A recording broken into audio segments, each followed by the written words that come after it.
Hey, what's up? Diana, you just need to go. I'm sorry, but you just serve no purpose to me in this episode so far. I really don't really care for you, and you could go. And this episode was cute for what it was. I mean, it wasn't nothing else spectacular. It was cute for what it was. Check it.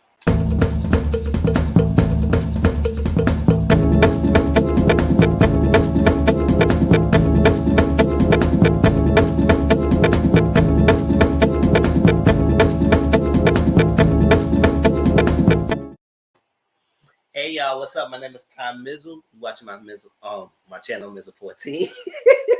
And I'm here with a review of Real Housewives of Beverly Hills, season 12, episode 7, Ship Face. Like I said, this episode was okay. It was okay. It wasn't even all that. So this review ain't gonna be long. I'm sorry, it's not really not gonna be long. Let's get into it. So the ladies got to Diana Presidential Suite. And they was sitting there. They basically was talking and drinking and talk about their marriages. They talk about divorces and they talk about ex-husbands. That's basically what it was. They had Crystal making drinks like always. It's not, they making Crystal making drinks. Crystal needs to charge these girls for making the drinks. But other than that, that's that. Now, meanwhile, this party, we get Sudden and Fake Victim be buddy. Now I don't know because maybe the Fake Victim was having a lot of liquor in her system and she was being cool. But at the same time, I do appreciate them not bickering in this girls' trip. It's a vacation. Nobody want to be arguing and have animosity and bickering. Yes, they had some little tensions in here and there, but at the end of the day, I could be cordial, be cool with a girl. It doesn't mean I'm really careful. It doesn't mean like we besties. No, we can be cool. We can laugh. We can talk. We can chill. We don't have to really like each other like that. But we can chill a little bit and then move on about the lives. So I wasn't mad about Fake Victim and Sudden really being cool this episode. That doesn't mean they are best friends or they just forget about what happened because they still have some little unresolved issues. But other than that, I was okay with that. So I was not mad. I know some people might like that. I know some people might not like it, but it is what it is. Because I wasn't really focused on that anyway. I would say, okay, whatever. They talking, they chilling. She a Southern showing Fake Victim the freaking her date she will have later on. Then when they go back to LA and everything, and no, to Beverly Hills. Yeah, California. When they go back to California, and other than that, that's it. They really just was having a good conversations, kiki and kakai and everything. But so Sunny did ask her, "Do you want to take any accountability of what's going on?" She said no. Fake Victim say no, and she said, "Well, will a wife will take accountability or feel type of way about her husband with his patients?" And Sunny said, "Good point. Good point. Yes, it's a good point." If that doctor is not putting his wife in a big and bad situation. Now, the thing about the different scenarios is that your husband is was not paying the victims their money, the real victims. And the fact that it was funded into your business, all that stuff like that, puts you in a position that these money needs to be paid to these victims, and you part of this. Whether you knew or not, or you unwittingly knew or not that what he was doing, somewhere, shape, or form, you caught him involved. So for you to say you don't take the accountability, at least if you don't want to take accountability, at least be empathetic to the people who money got stolen to. But act like you the victim. That's why I call you a fake victim because you're not the real victim. So for her to want to take no accountability, it just shows that girl, you don't really give a damn. And that's sad. I guess we already seen that anyway.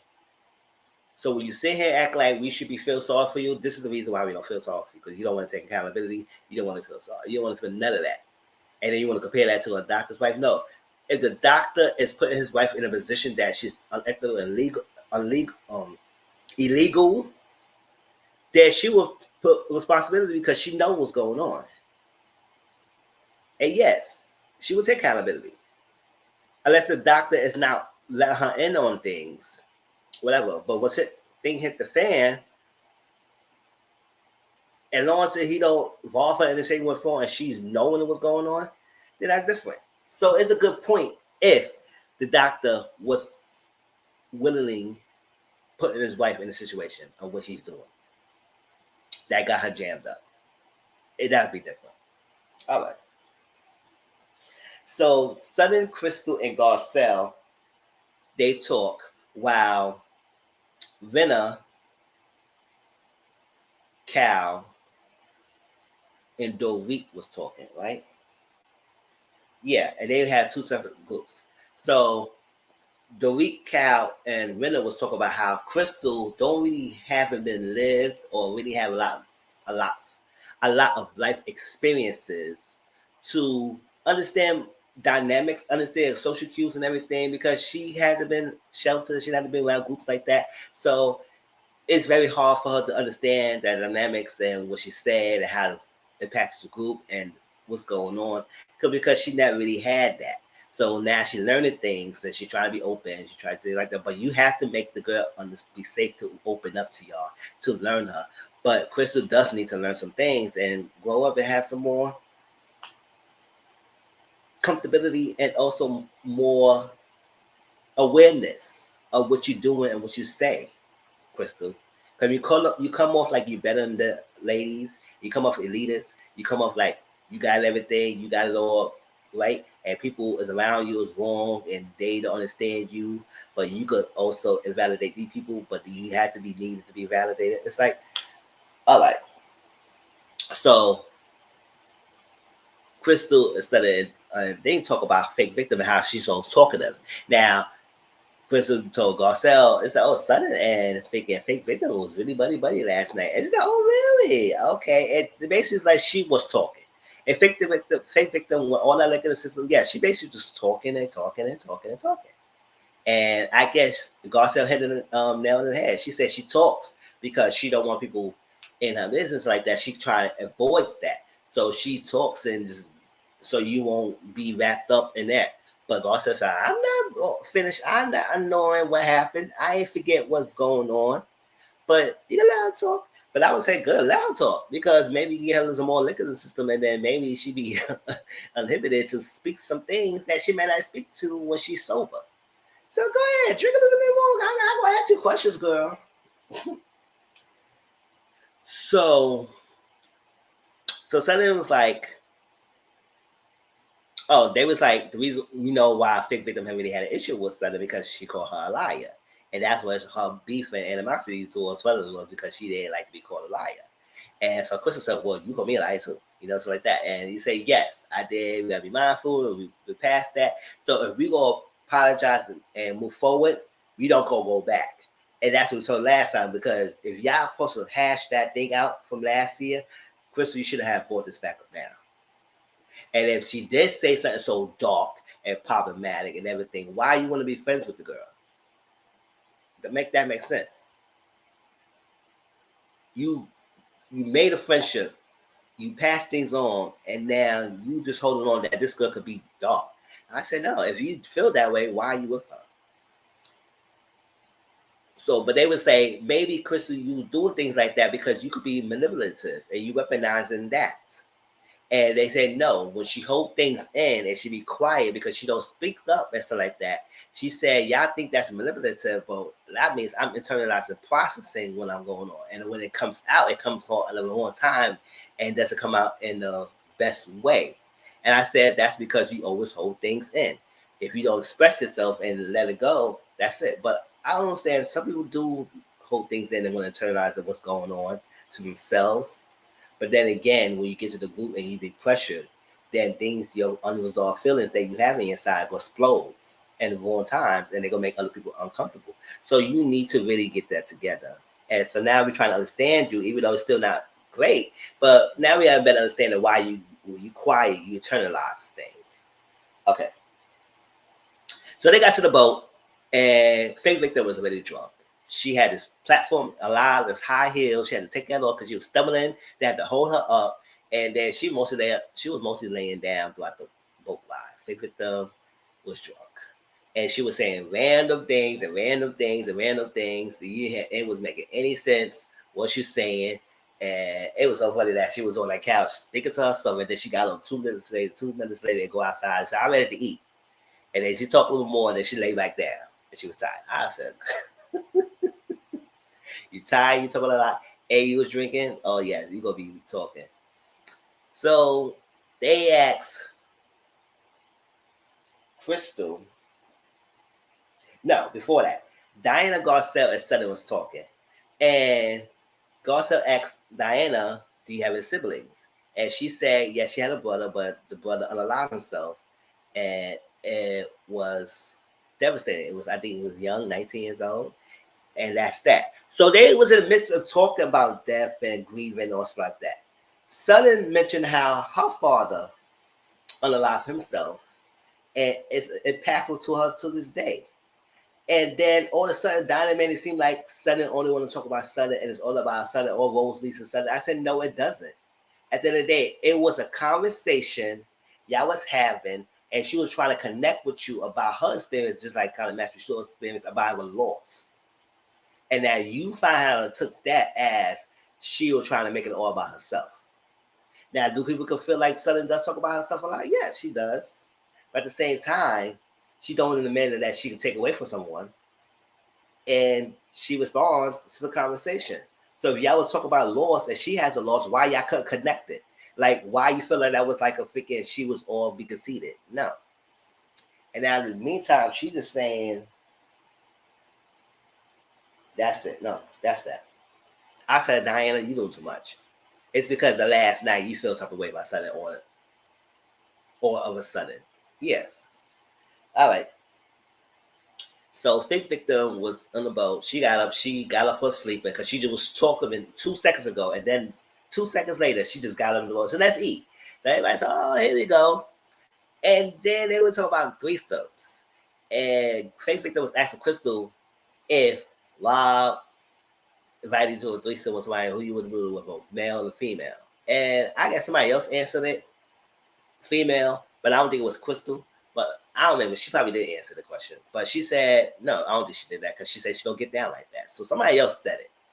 And so they said mention Garcelle. She said, oh, fake it with the if Garcelle and I came over, Bobby had a threesome, whatever, or foursome, whatever it was, will you be down? And Crystal said, no, it's not. I don't float that boat. No, it doesn't. It's not, no, it's not gonna happen. I don't float that way. I know much carpet, and none of that. So that's not gonna happen. So they all arrived at the dinner, and Garcelle invited the ladies to her birthday party. She said, we're going to have a good time. We're going to have drinks. We're going to dance. Enjoy yourself. Gifts are not necessary. Gifts are necessary. Just come as you are and have fun. Now, she didn't say gifts is not accepted. She said gifts is not necessary. She just said gifts is not necessary. That means you could still bring a gift, okay? But it's not necessary to bring one. But it's open if you want to, okay? Don't get it twisted. So hindsight, yes, bring a gift. Shoot. Well, then again, whatever. If they say the gift, you ain't say what kind of gift. I would just bring a bottle. It's a party. Bring a bottle, unless you have an open bar. But still, bring a bottle, something. I'll give them money. Hey, you can't go on giving people money. So she found lady. So she took it upon herself and told, because Rena not gonna be there. Rena was gonna be in New York City with something going on. I think her husband or her son or whatever. And no, does she have a son? No, her husband, somebody. And she said she ain't gonna be there. So Garcelle mentioned that Denise is going to come, and it's too bad you're not gonna be there. Now I know I didn't really see Beverly Hills seasons before 12. No, before 11. So I don't know the dynamic between Denise and Rena, but they did show playback, like Grateful for Bravo playing the playbacks of Rena and Denise interaction and how it's like tumultuous and how it went down and how it went bad. So from there, it wasn't really a good thing between Rena and Denise. So when she say that, and everybody was like, "Ooh," and Rena was like, I was like, girl, okay, you better say something. So she said, oh, actually, I reached out to Denise about a month ago. And it turned out well. I mean, she received it. She said thank you and everything else. So meanwhile, Garcelle got her question. She's like, I'm going to find out. Denise, did Rena text you like a month ago saying that y'all was cool and everything? I just want to know if she texted you. And so Denise respond, when? So when they say when, it's like it wasn't a no, but it said, "Damn, how many times did she text you?" That's what Garcelle said. When? Sure. When did she text me? Or when that means, okay, when did she text me? I don't think she texted me. When was this? So maybe it could be a no, but it's like, damn, when did you text this girl? And how much times? So that was one. I would say it's glad it's funny. Garcelle said, never say I check, girl, because I want to make sure you said what you said. So that's that. So they asked Diana how you feel about the girls trip. Diana said she never been to the girls trip. I said, I don't know. Diana got so many hang-ups and stuff. I don't know. You never been to the girls trip. You never thrift shop. You did this, you did this, that. You got this. You got that. I said, you just got so many stories, girl. Like, I don't understand this. You don't want to talk about the book because Garcelle asked her about the book. They said, when we wanted to get to know you more, you didn't want to talk about the book and everything. She started to wait to open up. She said, just nah, I can't really talk about it because I just this is shy and this and that. And I said, okay, whatever. She like to her, she gets shy. She don't want anxiety with all that stuff talk about it. So that's what she keep it to herself. So then she said a confession that Garcelle is underwhelming and I can't break the ice with her. So basically saying she's hard to get along with. And I can't build a friendship with her because it's the wall is hard, it's stereo and it's not cracking. So I was like, so you making it seem like Garcelle is like this mean girl, so you cannot get along with. Me, she will try to break the ice with you, talking on the boat, trying to clue you in. Yes, Garcelle was getting the things going, but at the same time, it's like, why you say it's hard to break? It's hard to break up to have being friends with Garcelle. It's like I don't understand that. So I don't know what she's going for. Like I said, she's really hard to get along. Like she just like this girl that she can't be friends with. Okay. So they asked Dorit something about the trip and everything, and Dorit gave a freaking monologue speech ever. Now I don't know, it was different things that somebody was talking and trying to interject to ask her to explain whatever, but how she was talking and talking, and we know Dorit is long-winded. So she was talking and talking and talking and talking, and this lady said, okay. They was like, okay, good. All right. And Kyle started cracking up and she busted out. And they said, what did you laughing for? What was going on? She said she was talking so long. And Dorit knows, so she ain't taking herself seriously. She ain't taking offense to it because she knows she's talk a long time. Because it was seemed like it was very long. I said, damn. But you know, production like to amp it up. But I feel like nobody interrupted Dorit, and she just kept talking and talking. All right. So Dorit, Kyle, and Diana talk. And Diana had a lot of this thing to say how she feels something still feels something way about Sudden and how she doing this and she was doing all that and she got one more thing to do this to me and everything because she could have got headbutted. I said, so you could have did it then. You could have done it then. And all that stuff and she don't like that and that's what it is. I said, girl, and she said, oh, she hypocritical and she keep bringing up about the vegetarian she eat bacon. So the day, what? Do you understand that people have cheat days sometimes? They could be still vegetarian and still eat kind of some meats. She never said she a full blown vegetarian that she doesn't eat kind of meat and everything. It could be some levels to it. God, you keep bringing that up. And she contradicts herself. I said, whatever. Good. So the last thing they got in the plane, I just go back to California. And I guess Sudden asked to sit with the girls. And she said, no, go to your original seat. And I said, mind you, I don't think nobody else was in the original seat because God said that I was not in my original seat last time. So God said that I was kind of rude and everything. She said, listen, if you're going to try to bring flowers to break the ice and everything to apologize, don't put my name on it. That's it. I said, I wouldn't apologize on Diana either. And Sonny said, big girl, I don't need you to get my own boat. And I said, oh, no, that's right. Shoot, don't act like you the one who only get boats up in here. Oh, not boat, the plane. Get her own jet, private jet. But that was Beverly Hills, y'all. Please tell me how y'all feel about this episode. Please like, comment, subscribe to my channel. Like I said, I really don't care for Diana. And she needs to go. Now she said she want to be a villain. Okay, go ahead and be the villain. You be the villain next week, girl. Go ahead. You wanted to be the big backbone. Okay, go ahead, girl. I'll talk to y'all later. Peace.